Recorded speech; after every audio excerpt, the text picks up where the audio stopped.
Hello and welcome to Convict Inc. I'm your host Robert Rosso and it is Mob Monday. Tonight I'll be discussing the Gemini Twins. That's Joey Testa and Anthony Senter. Many of you know I've had a personal and close relationship with Joey Testa, not so much with Anthony. So what I'm going to be doing is discussing a certain issue that is Anthony's for sure release and Joey's possible release. And let me go back and let's give a little history about the two to start the show. So here's the deal.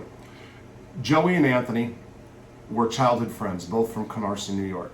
Both really influenced by organized crime, La Cosa Nostra. And as teens, they were dubbed the Gemini Twins because of their close relationship. It's been said, and I was just going over some Wikipedia stuff and some news reports, that one could talk and the other can finish the sentence. I do know that Joey had a lot of love for Anthony because I was close with Joey Testa once upon a time, and the two were freaking frack for sure.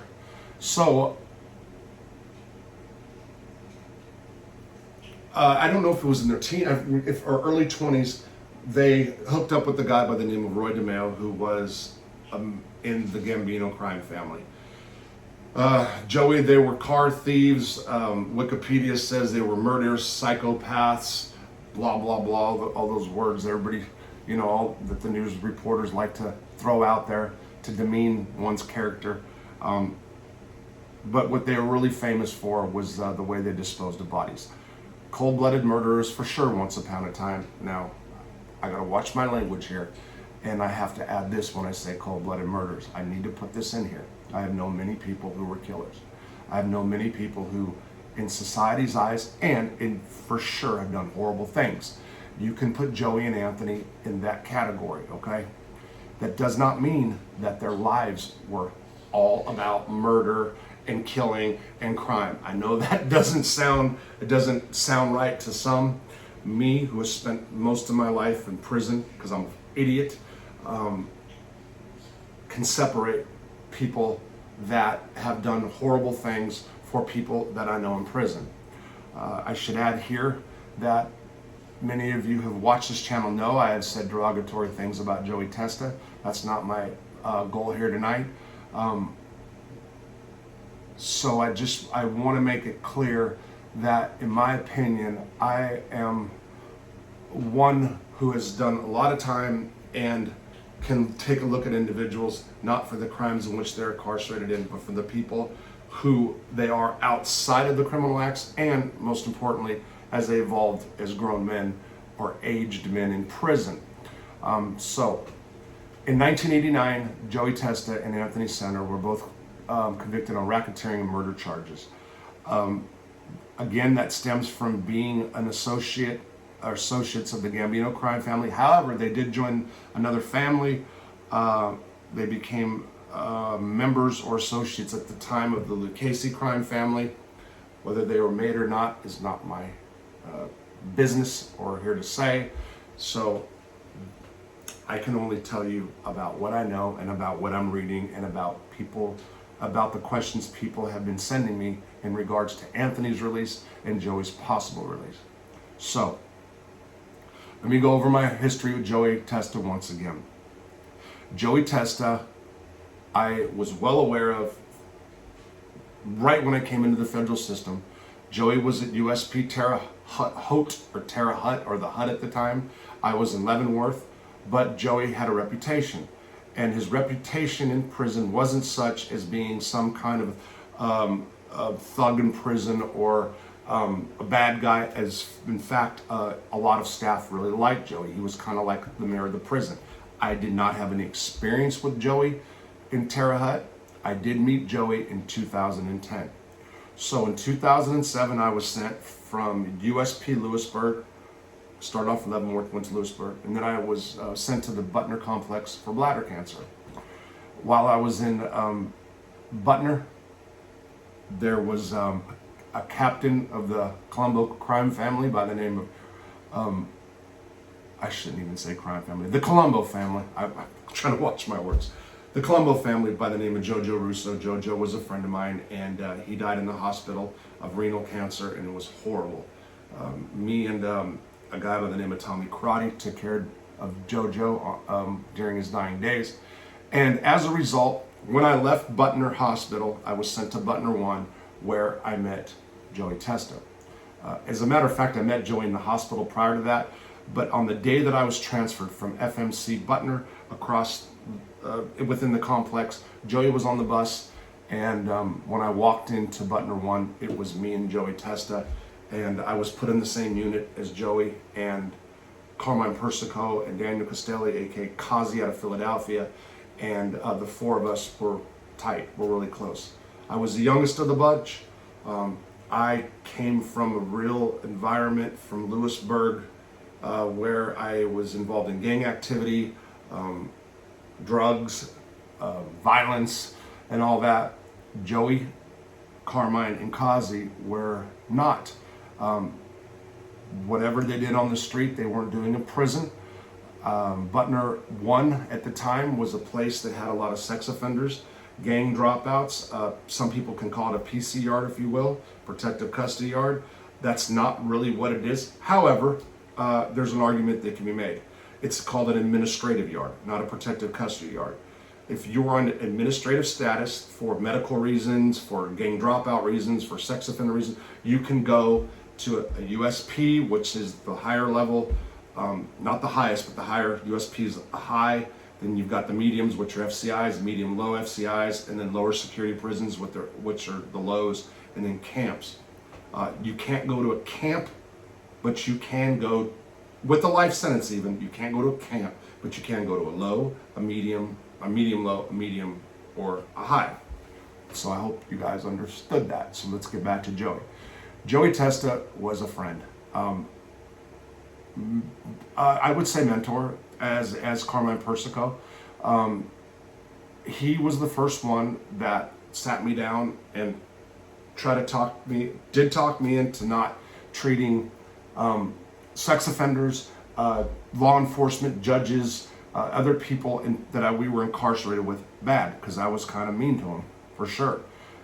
Some people might say that that's a bad thing, that all these people should be treated bad, but when it comes to doing time, especially in the eyes of people that are in organized crime, mob families, a lot of them like to do time in peace. They will be kind to a lot of people, don't want no problems. They're just interested in their phone, visitations, commissary privileges, and getting as much as they can to be as comfortable in prison as they can, and Joey was a primary example of that.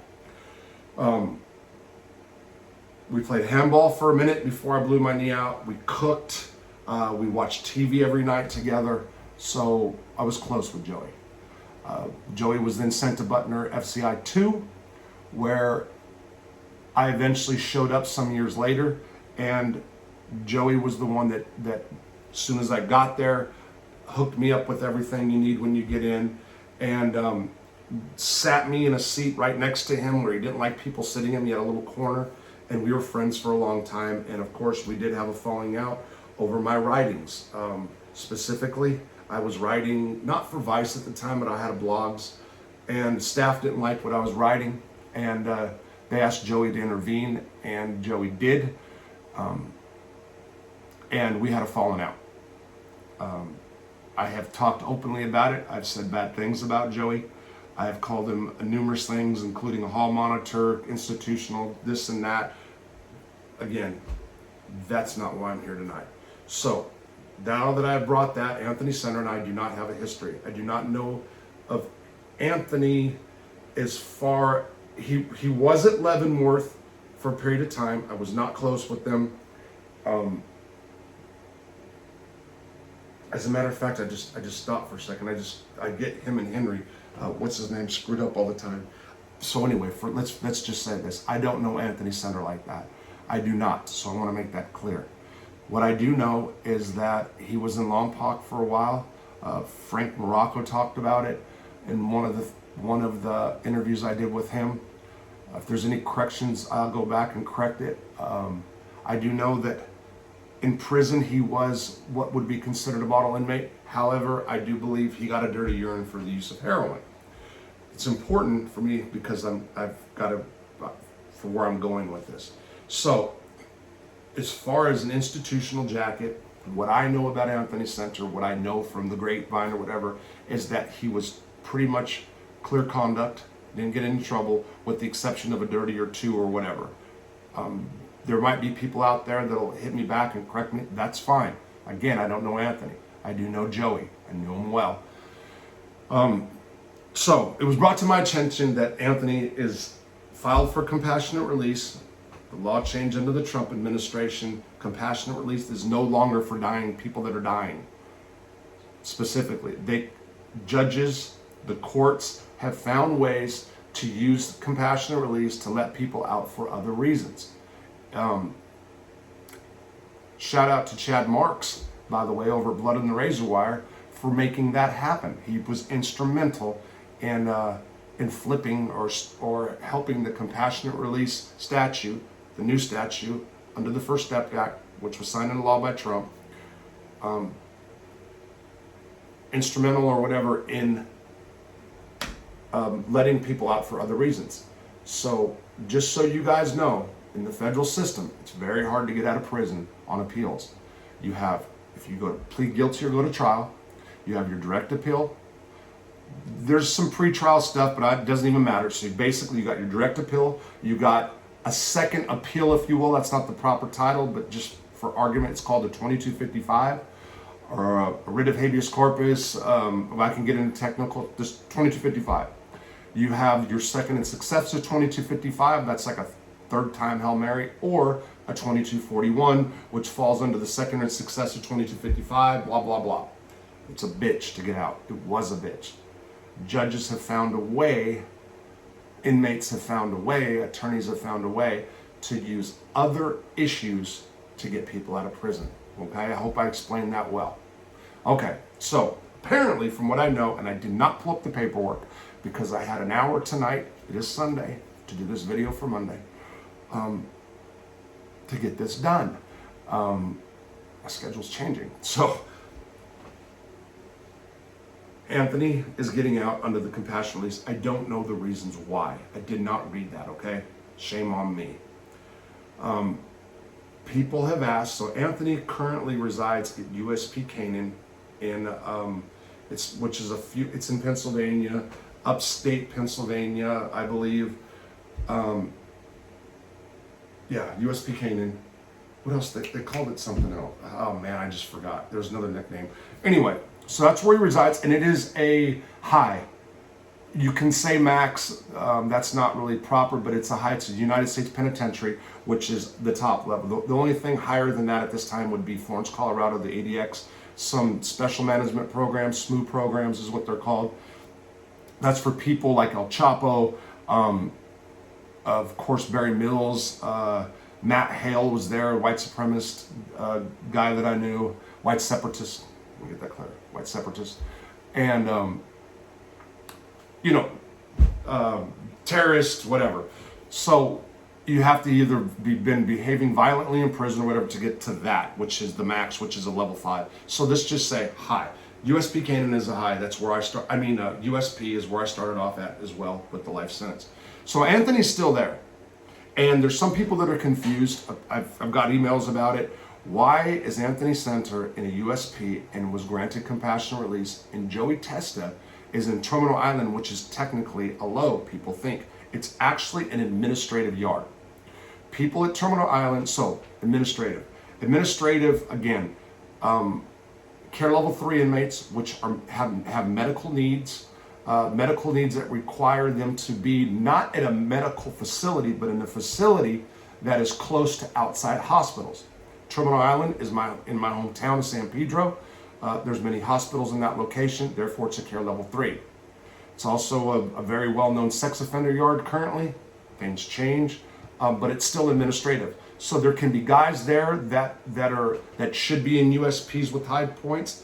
People have asked, why is Joey Testa in a lower administrative? Joey Testa is in Terminal Island, because he was a model inmate in prison, got to know the staff well, and had a transfer to Terminal Island to be closer to his family.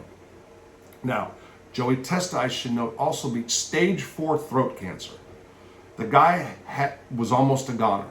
he beat it. He was a fighter, okay? Got to give Joey that. He had throat cancer bad. His taste buds are shot out. So he was able to navigate, some would say manipulate, but you can, or the proper term could be used a tactic instead of manipulation to get to to Terminal Island.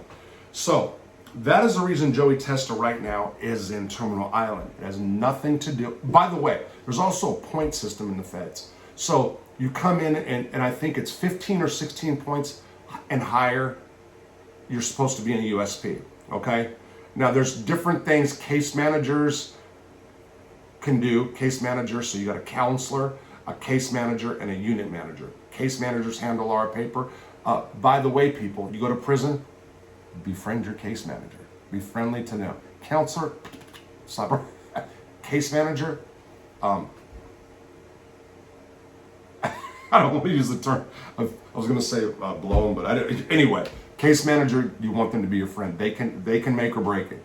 They can get you transferred. They can have you transferred to a better spot. Just always remember, case manager needs to be your friend. It doesn't matter how much of an idiot they can be sometimes. They need to be your friend. Okay, so Joey Testa has very low points. He's been in prison since '89. What were they, like in their 30s when they went in? 34. Is Joey knocking on 70's door right now? I think around that area. I saw some photos of him. You know, he's aging. I'm aging. That's what happens in life. People age. But here's what I want to say about Joey. Forget everything that I've ever said bad about Joey Testa. People have asked my opinion if I thought Joey Testa should ever get out of jail or prison. I have been consistent, even when I have talked trash about him, about this answer. And my response is yes. Now, to the families who have contacted me that loved me trashing Joey and any other mob figures, because I know people that have reached out that Joey and Anthony were convicted of murdering their family members, have reached out to me in the past 2 years and thanked me for things I've said, thanked me about trashing certain mob people, families, or whatever. That made me feel good at that period of my life. But and I'm sorry that happened to you. I hope you're dealing with that. I hope that's, it's been a long time. But here's what I have to say. I do not believe in life without parole. I don't. I do believe in the death penalty. Joey and Anthony were not given the death penalty, okay? I believe in the death penalty in certain circumstances, including when somebody rapes a child, a small child, even though the child might not be deceased. The state of Louisiana tried to get that law passed. The Supreme Court shot it down. I do believe if you do, and it was specifically sodomizing a child or something to that, just horrific stuff that people do to children, that they should not be walking the face of this earth. And to take it a little bit further, I think the family members should have to deal with that. But that's not realistic, okay? Whether you were for or against the death penalty, that's my opinion, okay? That's just mine. When it comes to life without parole, people change in prison. I have read articles about prison guards saying there's no such thing as a model inmate. All manipulators are scum. All inmates are manipulating scum, blah, blah, blah. Look, as Americans, we have become so conditioned to these long-term sentences that have done absolutely nothing but destroyed families. I get it that Joey and Anthony were convicted of murdering people, dismembering bodies in terrible, heinous ways. By the way, if they're dead, it doesn't really matter what happens afterwards. I mean, maybe I shouldn't even said that. I'm not going to erase it. But what I'm getting at is the nature of which they dismembered the bodies after they allegedly, I don't want to say they were convicted of it, killed the people. I know it sounds gruesome. They had cutlery sets. They got naked in bathtubs, drained bodies, bagged them out, whatever. I'm not any way saying that that's okay. I'm just saying that people focus on the after crime so much and what people do to corpses and stuff. The fact is the person was dead. Again, please don't take that the wrong way. I'm just trying to point something out. And again, so when it comes to these life sentences, because I had life, it doesn't matter if it was for a nonviolent drug crime. People change. It's costly to taxpayers. It makes no sense. That does not mean that I believe that people should get out of prison, that I believe everybody should get out of prison. There are people that I believe, if are sentenced to life with, let's say after 20 can go up for parole. That's what I really do believe. 20 years, people don't understand. 2 decades in prison, that's a long time. And even if the charge is heinous or it's murder or something like that, that's a long time.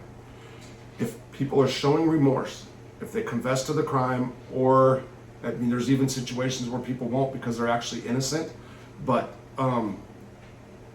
if they're walking the walk, if they're programming, not doing bullshit programs like they had in the feds when I was in there, where you can go sign a piece of paper or buy a certificate for $5, I'm not talking about that. I padded my record with that stuff, okay? 30 little pieces of paper that said I was doing it, didn't even do it, but that's what the feds offered us. Bullshit at the time. Not every federal prison, not every one. Butner had really good programs. Butner gets big props for their programming during 2007 to 2012. They were about education, okay? But another prison I went to didn't give a damn. I've been certified by the Department of Labor for doing a class I never did. That's just to give an example. So, if the person is walking the walk in prison, if they're cops, if they get along with staff, they don't disrespect staff, if they can go in front of a parole board type thing, we need to bring parole back for sure. That was stupid to take parole out. And the parole board needs to be switched up, and they don't need to be career parole board people. Because that's just bullshit too. Maybe get some citizens, ex-cons in there. Ex-cons on the parole board. Yeah, because we can see through the bullshit, okay? And try to put opinions away. Humans we're opinionated, and try to look at the facts. There should be certain criteria that should be met for parole. And under my imaginary criteria, Joey Testa checks all the boxes. He was a mentor. He taught me how to live with people that were less desirables in prison. Some guys might say, F that, screw that, go do 24 years and tell me that you want to be an idiot in prison to everybody all the time and see if you ever get out.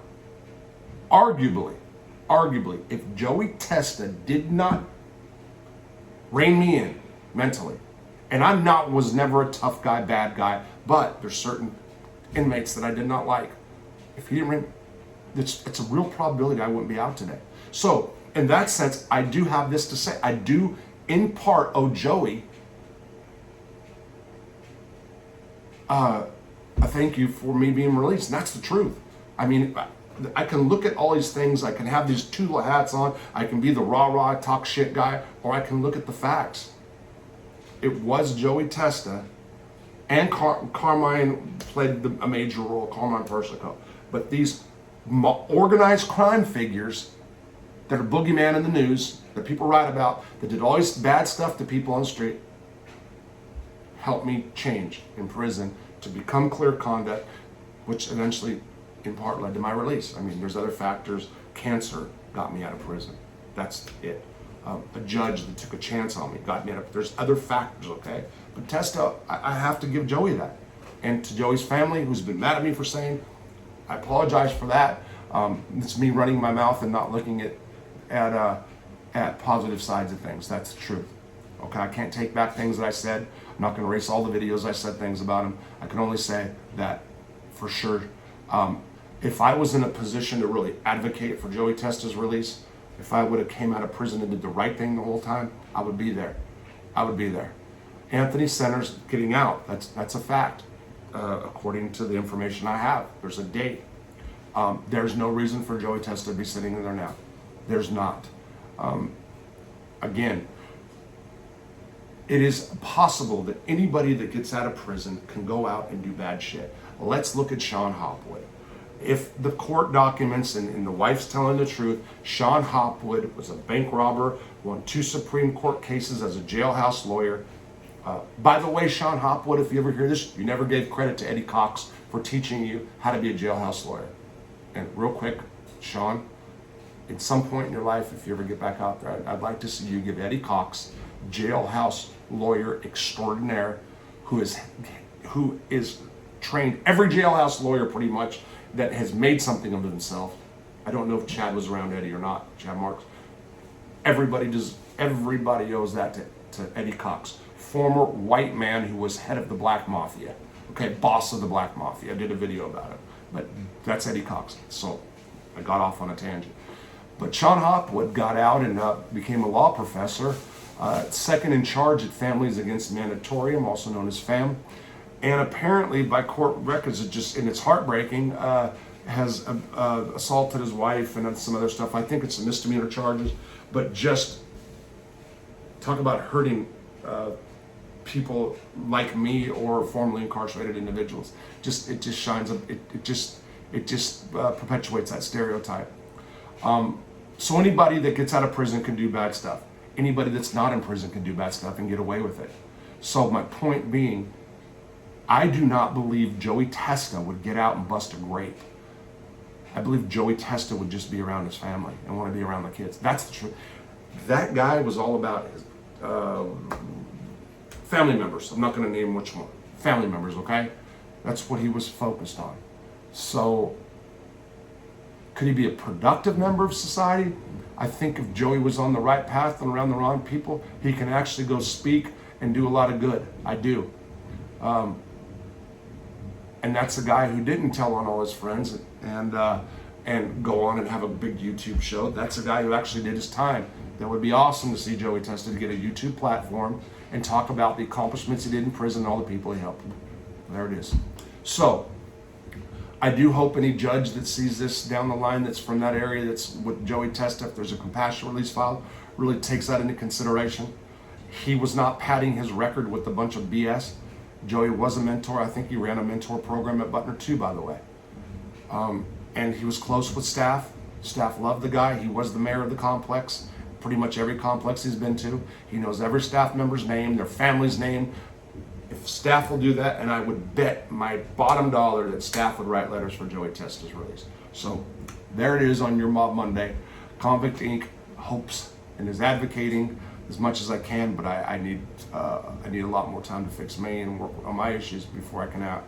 But I just want to say that yes, congratulations to Anthony Senter. It's been a long time. I hope he gets out and enjoys the time he's got left in his life, and I hope it's a long time. And I do hope that Joey Testa makes it out as well, because he really does deserve it, and that's the truth. And that's coming from somebody who's had issues with him, personal issues, but forget about me. Forget about my personal issues with Joey. The bigger picture is the guy deserves to be out. He deserves another chance. And if Anthony's going to get out and Joey gets stuck in there, especially since Anthony's the USP, Joey's worked his way down through went through all the cancer stuff, and let me add this because it'll be brought up. People in prison tell stories about their crimes, and in prison we have a real dry sense of humor. We have people out here would consider it sick, that we're sick, that these guys are joking about drug dealing and death and stuff like that. Everything that's normal out here is abnormal in there. Everything that's normal in here is abnormal out there. So anything I said about Joey telling stories about this or about that, or about doing cocaine and chopping up people, whatever, that's prison shit, okay? That's prison stuff. And I know it's hard for people who have not been incarcerated to understand that. That's a fact. And if people don't want that kind of stuff to go on in prison, maybe they should think about reforming the sentencing laws. I think people do more time for other crimes. Murder, what is the average? 15 years. Anyway, I'm just talking, right? I get it. There was 10 people that they were convicted of. But again, the ship has already sailed. Anthony Senter is getting out. Joey Testa so far is not. it'd be a shame that he gets stuck there and Anthony gets out. I'm not saying I want Anthony not to get out. I do. He's done a long time. They've been in since '89. It's time. And that is your Mob Monday. Come on. Damn, I was just trying to end it with a better click.